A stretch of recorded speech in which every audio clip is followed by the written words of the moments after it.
Today on Psycast, we're going to reflect on the art of not caring. This episode is presented in podcast format with subtitles to help you follow along slowly and calmly. Let me start with something that might feel strange, or maybe strangely familiar. There comes a moment in life when you're just tired.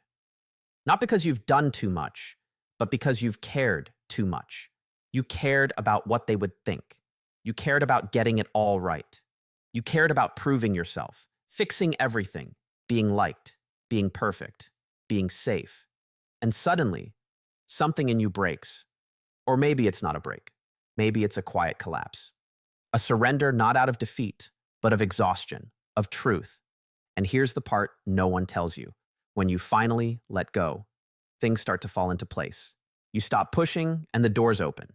You stop chasing and what you longed for comes closer. You stop overthinking and life begins to breathe again. It sounds like a paradox. How could not caring be the thing that changes everything? But what if not caring isn't about becoming cold or detached or passive? What if it's a deeper kind of wisdom, the kind that knows what's not yours to carry anymore? Epictetus, the Stoic philosopher, once said, "Freedom is the only worthy goal in life. It is won by disregarding things that lie beyond our control." He wasn't saying we should stop feeling or stop trying. He was saying we should learn to stop gripping what doesn't belong to us. And that's where not caring becomes an art, not an escape, not indifference, but a return to the center, a quiet refusal to lose yourself in what you cannot change. Maybe you've lived this before, or maybe you're living it now. That moment when someone doesn't text back, and instead of spiraling, you breathe. That job interview doesn't go through, and instead of falling apart, you just let it be. That plan crumbles, and yet you don't. You remain. This isn't apathy. It's maturity. It's knowing where your peace lives and refusing to trade it for approval, control, or illusion. It's the art of not caring about the wrong things, so you can care deeply, fiercely, about what's real. You see, we were raised to believe that caring more would fix things, that if we gave more, worried more, tried harder, we'd be rewarded, that love would come, success would come, belonging would come. So we became masters at caring. We learned how to read the room before we read ourselves. We measured our worth by how useful, pleasing, or productive we could be. And in the silence of all that effort, we lost something. We lost the ability to listen, not to the noise around us, but to the voice inside. Because that voice often whispers the opposite of what the world demands. It says, you don't have to do this anymore. You don't have to prove your value. You don't have to grip what's slipping away. But we're afraid, because if we stop caring, who will we become? Carl Jung once said, "People will do anything, no matter how absurd, to avoid facing their own soul."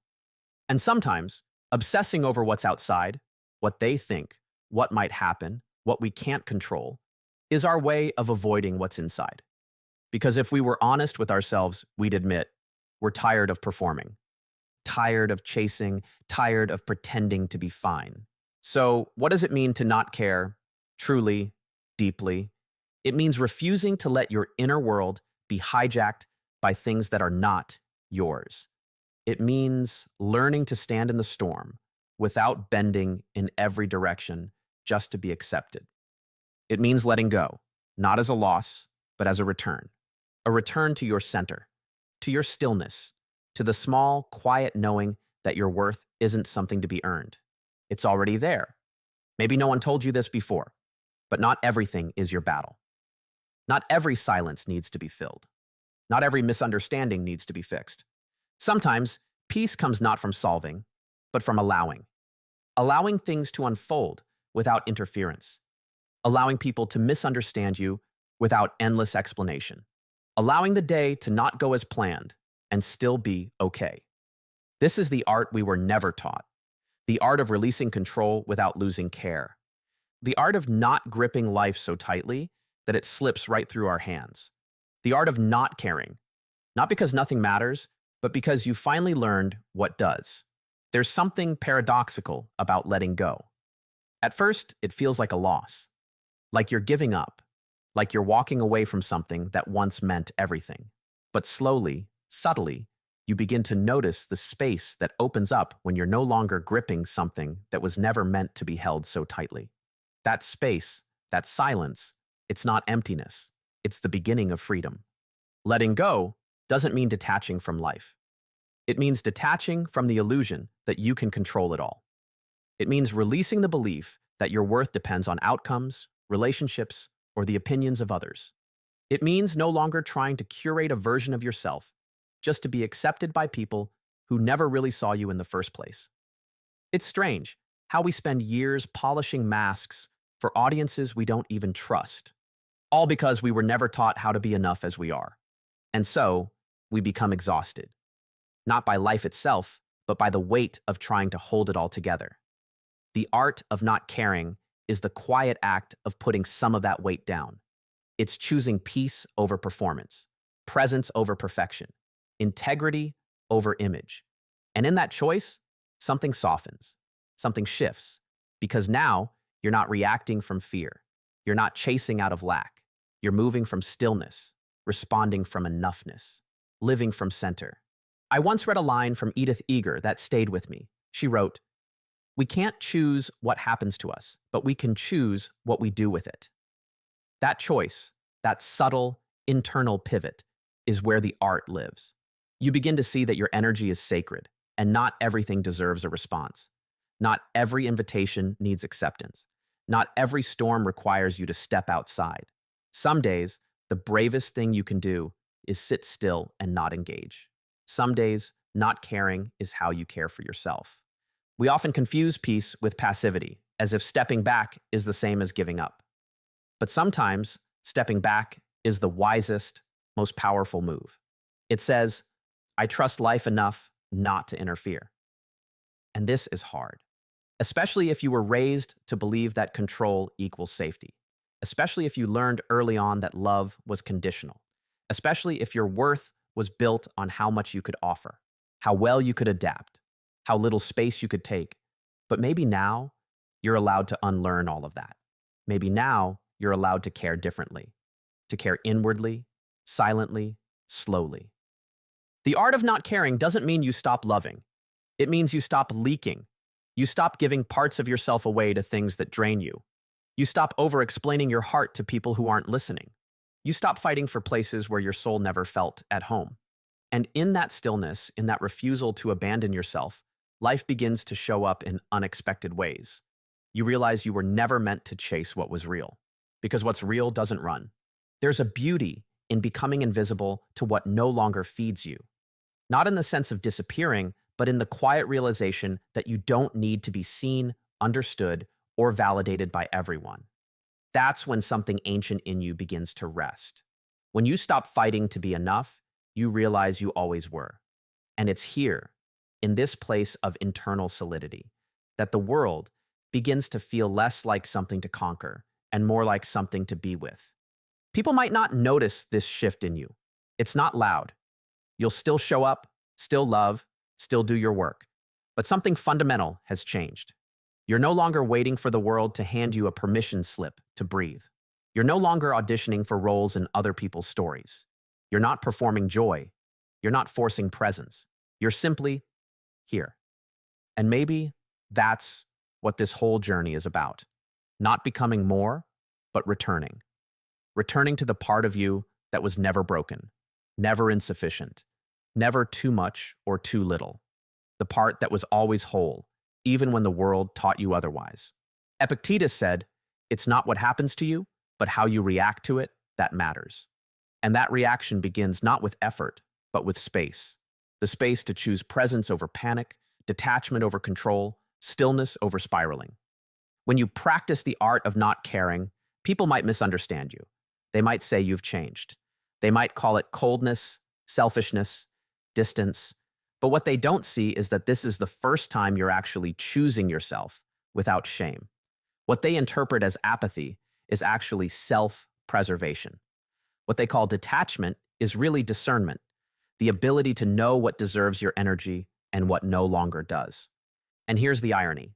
The moment you stop chasing approval, you become magnetic. When you stop forcing outcomes, life becomes more generous. When you let go of who you thought you had to be, the people and experiences that truly resonate begin to find you. It's not magic, it's clarity, it's alignment. It's that invisible shift from seeking to allowing. Because the truth is, you're not here to convince anyone of your worth. You're here to live it quietly, boldly, gently. And when you stop living for the gaze of others, you start seeing yourself more clearly. You move differently. You speak from deeper places. You love with fewer conditions. You listen with less noise in your head. You begin to embody the very thing you were chasing all along, peace. And peace doesn't need to be declared. It doesn't need applause. It just needs to be felt in the way you exhale, in the way you don't rush, in the way you finally let things unfold without begging them to go your way. That's the art of not caring, not giving up, not giving in, but giving yourself back to yourself. Maybe this is what maturity really looks like. Not becoming harder, but becoming softer in a world that told you softness was weakness. Not shutting down, but refining what deserves your energy. Not closing your heart, but opening it more selectively. Because life is too precious to keep pouring yourself into places that never had the capacity to hold you. When you stop caring about the things that once consumed you, you create room for what truly matters. You begin to notice the quiet joys again, the way the light falls in your room in the morning, the warmth of a hand you no longer need to impress, the stillness of a night where you're no longer haunted by what-ifs.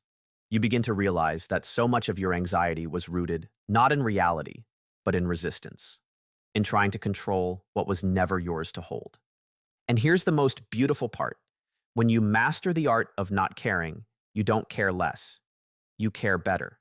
You love more truthfully, more freely, more deeply, because your love is no longer entangled with fear. You listen not to fix, but to understand. You show up not to be seen, but because being present feels like home. You let people go without making them wrong. You let life surprise you. You let yourself be guided by something quieter than urgency, something older than fear. I won't tell you this is easy. It's not. It's a daily choice to not engage in every battle, to not explain yourself to everyone, to not seek peace in things that never gave it. It's a practice of remembrance, a quiet return again and again to your inner stillness. But slowly, as you live this way, you begin to notice life has a way of responding. Not because you demanded it, but because you aligned with it. What's meant for you stops feeling so distant. What's not meant for you loses its grip. And you, finally, begin to feel like yourself again. Not the version you created to survive, but the one that can breathe. So let me leave you with this. The art of not caring is not a rebellion. It's not a performance. It's not a statement of superiority or escape. It's a way of saying, I trust life enough to not control it. I trust myself enough to stop chasing what harms me. And I trust that what's meant for me will feel like peace, not pressure. Care deeply, just not about everything. Love fiercely, just not at your own expense. Let go, not because you've given up, but because you've finally remembered. You were never meant to grip this tightly. Let that be your quiet freedom. Let that be your way home.